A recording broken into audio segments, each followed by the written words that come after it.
Bonjour et bienvenue dans ce nouveau projet. Tout d'abord, laissez-moi vous présenter les membres de notre équipe. On a Samuel Maignan, Louise Frazelin, Bastien Tranchant, Marina Jouan, Thomas Bateau et Mathieu Mouilly.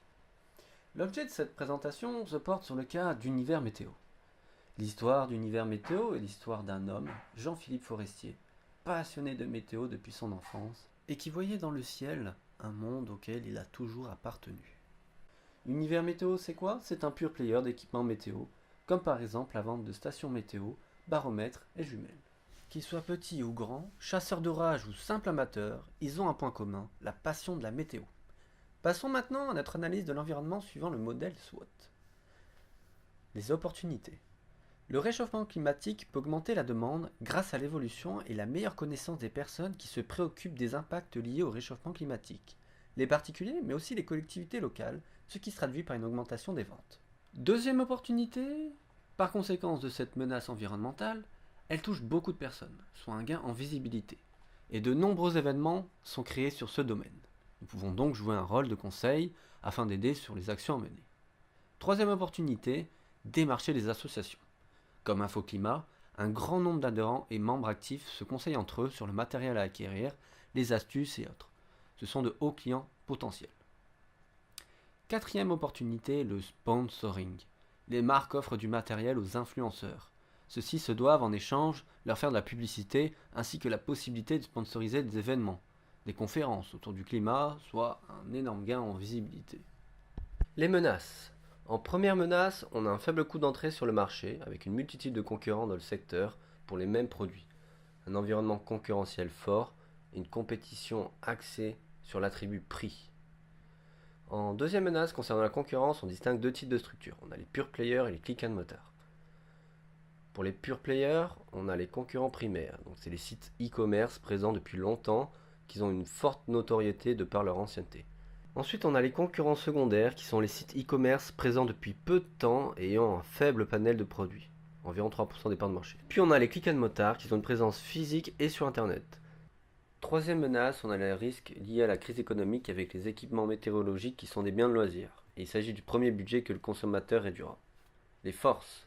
On a une entreprise en croissance depuis sa création, avec une augmentation de 130% de son chiffre d'affaires entre 2009 et 2012. Donc c'est une entreprise pérenne, grâce notamment à une équipe passionnée et qui connaît très bien le domaine de la météo et un directeur reconnu sur le secteur. Pour les stratégies de différenciation fortes, on a une large gamme de produits, de 500 références produits à ce jour, ce qui leur permet de toucher tout type de clients, que ce soit professionnels ou particuliers. On a un accompagnement du client pendant le processus d'achat. Grâce au téléphone, les clients demandent des conseils. Il y a une vraie relation humaine entre l'entreprise et les clients. Quatrième force, on a la réactivité de la chaîne de logistique, notamment avec des délais de préparation réduits et une bonne traçabilité des colis envoyés. Pour finir, on a le faible coût en frais d'exploitation que n'a pas l'entreprise, notamment les 12% des frais d'un magasin de vente traditionnel. Les faiblesses. On a les pure players, donc une présence unique sur Internet, il n'y a pas de contact ou d'échange direct avec la clientèle. Puis les produits considérés comme des biens de commodité ou de loisir, donc il n'y a pas de besoin prioritaire. Les stratégies. Donc en première stratégie, on voudrait en fait créer une mini web série, donc ce serait des reportages sur des professionnels experts et reconnus de l'univers de la météo. On peut aussi penser à des vidéos de démonstration, par exemple sur YouTube, sur le matériel, ou encore des vidéos de formation et tutos à savoir. En deuxième stratégie, on veut développer le côté personnalisation des équipements. Ce serait par exemple sur la couleur ou le modèle, afin de proposer une vaste gamme de produits et toucher encore plus de monde. On est dans l'ère où tout se veut d'être personnalisé, pour que le client ait un produit unique. En troisième stratégie, on veut proposer des solutions de gestion des données de météo, dans le but d'identifier et de mieux connaître les besoins de nos clients pour les produits à venir et les différentes stratégies marketing et digitales. Pour la quatrième stratégie, on veut organiser des événements pour rassembler la communauté et échanger autour de sujets comme par exemple le salon de la météo. Puis pour terminer, je laisse Louise vous expliquer la matrice trèfle. Toutes les personnes qui sont d'influence, c'est les personnes d'influence. En orange, c'est les accros et passionnés, et en bleu, c'est tout ce qui est débutant. Ici, c'est les valeurs de la communauté, donc ils veulent atteindre des valeurs comme l'estime et la reconnaissance. Et pour ça, il y en a certains qui deviennent chasseurs d'orage pour relever des défis et aussi avoir la légitimité en fait de la communauté. En institutionnel, donc on a les sites de vente de matériel météo, on a les sièges des associations et leurs sites web, on a les forums dédiés à la météorologie.